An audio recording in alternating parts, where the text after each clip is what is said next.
Welcome to the 6:15 with me, Kejang Henry Atimbe. Let's begin with our headlines.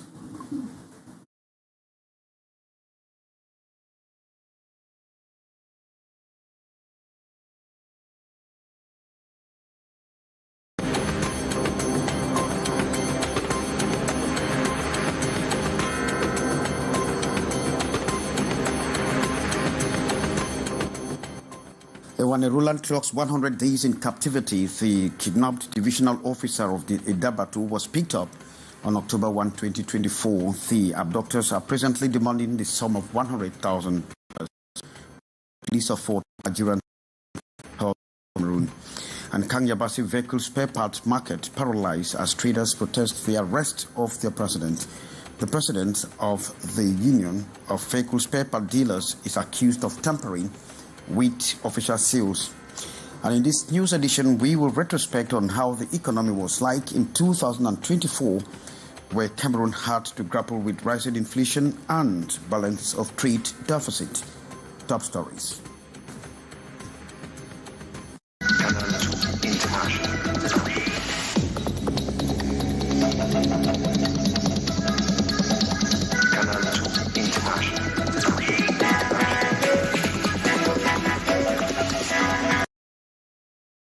This 100 days since the divisional officer of Idabatu, Ewane Roland, was kidnapped, and presently the doctors are asking the sum of $100,000 plus the release of 14 of Nigerian prisoners held in Cameroon.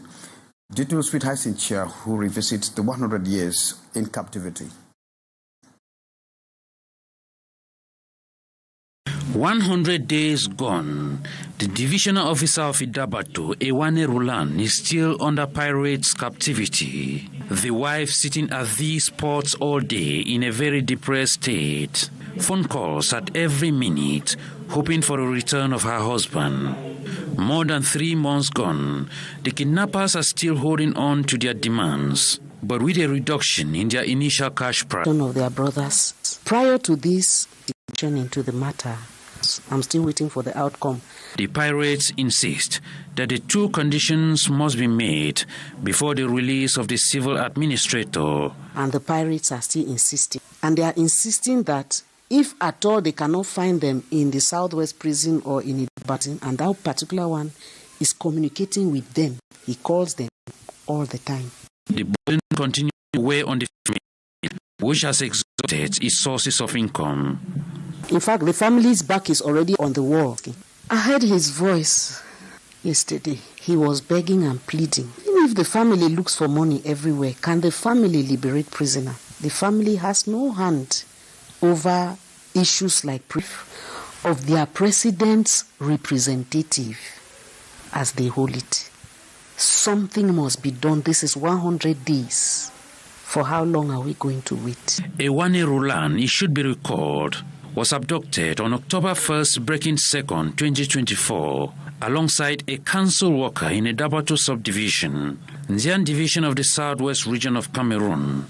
And since then, they have been going through torture, as portrayed by a number of viral videos sent out by the kidnappers. Then my POWs, what did I say?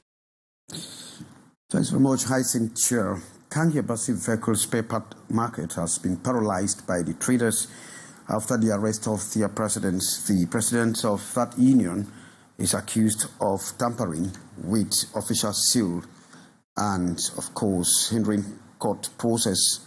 Sheriff Asale was at the market and came back with this report.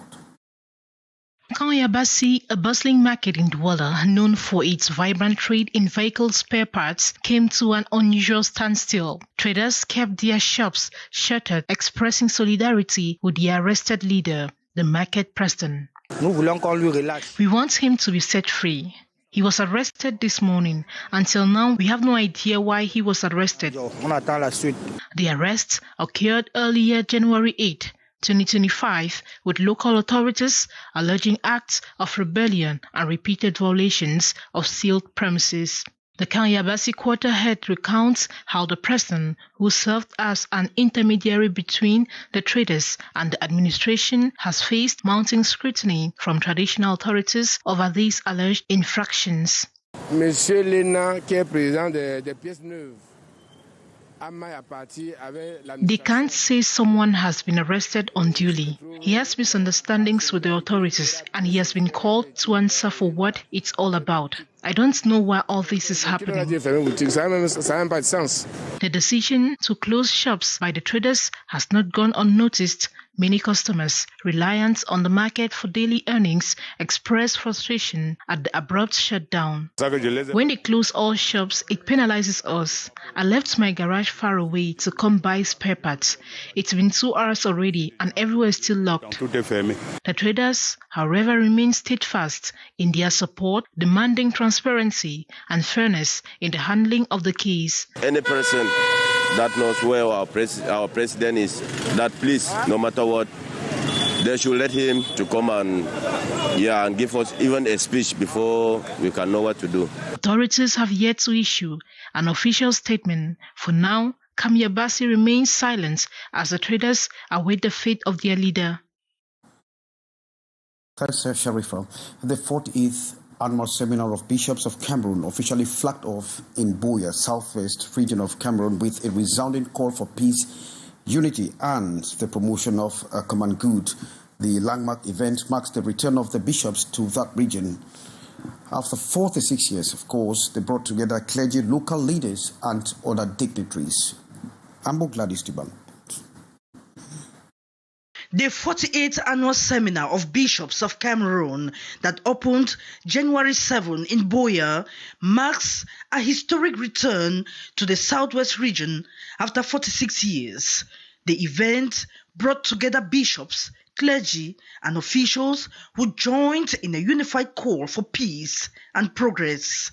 Southwest Governor Bernard Okale-Bilai used the occasion to praise bishops for their prayers and the church's role in fostering peace as well as encouraging education amid ongoing challenges in the Anglophone regions.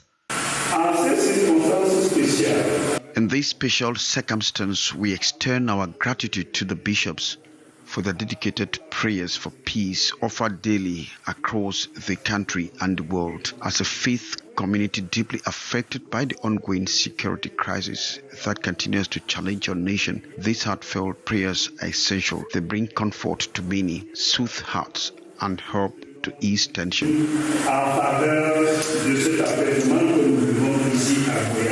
The Bishop of Buea, Michael Bibi, emphasized the church's commitment to collaborate with the state while steering discussions back to issues of unity and reconciliation. It is my prayer and wish that the state and the church will continue to collaborate in order that all of us may live in lasting peace.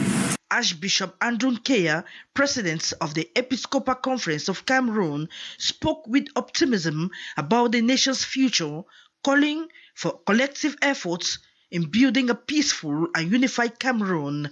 He urged participants to seek divine guidance with open hearts and to work collaboratively to secure the rights and well-being of all citizens. And over in Yaoundé, some 20 shops or buildings have been reduced to ashes by blistering flames at the Mimboman neighborhood, precisely Terminus Mimboman. And the fire started at about 10 p.m. yesterday and was only extinguished this morning at 7 a.m. And this is the third fire in about 2 days. Beatrice Ngamo reports from Yaoundé. Few minutes past 10 p.m. January 7 at the Terminus Mimboman neighborhood under Yaoundé 4, ravaging flame doing its worst, sweeping all along its way, sewing machine, and stores surrendering one after the other. Situation very difficult to digest and accept.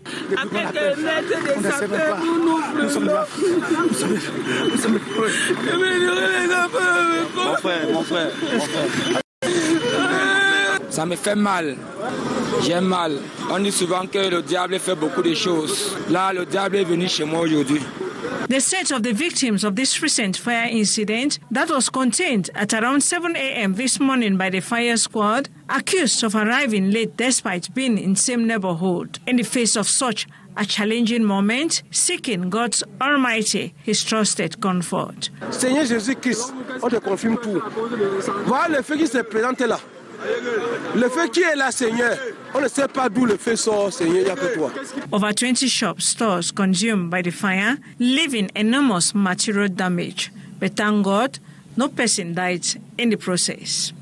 The cause still uncertain. Why some think it might be from cigarette fire, others point to disorderly power installation. On ne connaît pas, on ne connaît rien. This terminus Mimboman incident marks the third in 2 days. Mokolo Market at the Sape area started Sunday, breaking Monday, destroying numerous warehouses stocked with foodstuff, followed by 3 homes at the Kangsik Longkak area the same Monday, leaving many families in distress. 2024 came and gone, but what souvenirs do Cameroonians hold for the year when it comes to the economy, from galloping inflation to balance of trade deficit? Ambo Gladys retrospect the year 2024 from the economic perspective. In 2024, foreign reserves held in the operations account at the French Treasury remains a source of significant concern for Cameroon and other countries of the CEMAC sub-region. The reserves balance was insufficient to cover more than 2.1 months of imports by December 2024, an issue addressed by CEMAC head of state during the recent summit. In the normalcy, that balance of the operation accounts must help us to import at least 4 months or 4.5, why not 5 months of goods. A precarious situation for an economy like Cameroon, heavily reliant on foreign goods, thereby straining its balance of trade. We continue to import even the basic commodity we can produce here. Inflation steadily increased, fueled by a sharp rise in fuel prices at the start of the year. The kick-start of 2024, which was marked by the increase in fuel prices, which led to soar in prices of goods of necessities, leading Cameroonians to struggle with their pockets in order to feed themselves. Despite these economic hurdles, cocoa prices experienced a significant surge on the global market, bringing relief to local farmers and stakeholders in the cocoa industry. It's the second consecutive years that the price of cocoa has been maintained above 4,000 per kilogram. We saw cocoa producers benefiting from the investment that has been done by the government in the past years in the improvement of the qualities of our cocoa beans. However, the country continued to grapple with a high rate of brain drain as exodus of talent posed a threat to sectors critical to national development. In which case we saw an increase in emigration, where many Cameroonians left the countries seeking for greener pastures in other European countries, which was really alarming. And to close the year, the declaration of personal income tax left many Cameroonians in uncertainty. I'm glad it's reporting there, and in order to boost production and curb wheat importation or reduce importation of wheat, which is one of Cameroon's major imports, the government has since January 1, 2025 approved a 100% exemption on the value-added tax.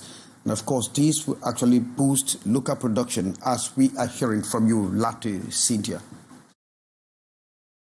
Giving weight to Made in Cameroon is the message conveyed through the exemption of value-added tax on flour made from cassava, sweet potatoes, and other local food products. The government measure took effect on January 1, 2025. The objective is to reduce wheat imports. Imports, which have been favored by multinationals, have hindered the progress of local production, struggling to excel economically. We observe that the population, through policies promoted by government, has been forced to turn to imported products.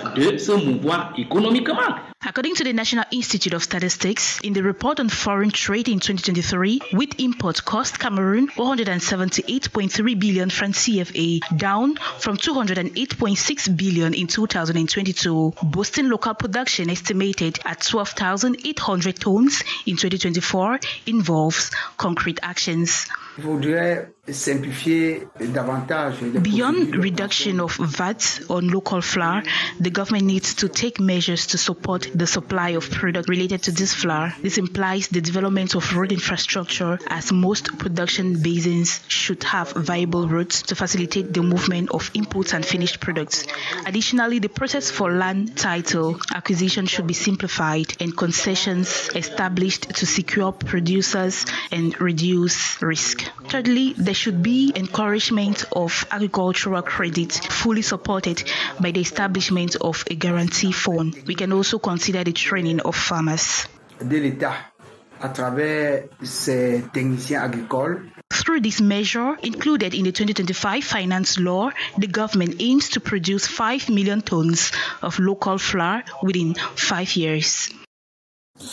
Thanks very much, Cynthia. And female parliamentarians and staff of the National Assembly are engaging in efforts to support the victims, support in the fight against breast cancer in the country. That is the objective of the Education and Sensitization Dinner, or a debate that was organized to that effect. Beatrice Ngamo was part of that. Breast cancer is the most common cancer affecting women and the first cancer mortality in Cameroon. Important, therefore, for female parliamentarians to have a deeper knowledge on this public health concern, in order also to dispel already established conception about cancer. Tell exactly what cancer is, how it manifests, how it can be prevented, and the means of test and the treatment available in our context. The women through the debates now have a clear vision of the illness. It also manifests their determination to engage in the fight. Very edifying and also clear for the participants. Total satisfaction and very touched by the mobilization. Testimonies by persons once affected by breast cancer and their success stories added to the education and sensitization. The cutting of a cake engraved with the motto, "Let's educate ourselves, let's fight against breast cancer," still their collective action in the combat. The event brought together female lawmakers, staff of the National Assembly, and other guests.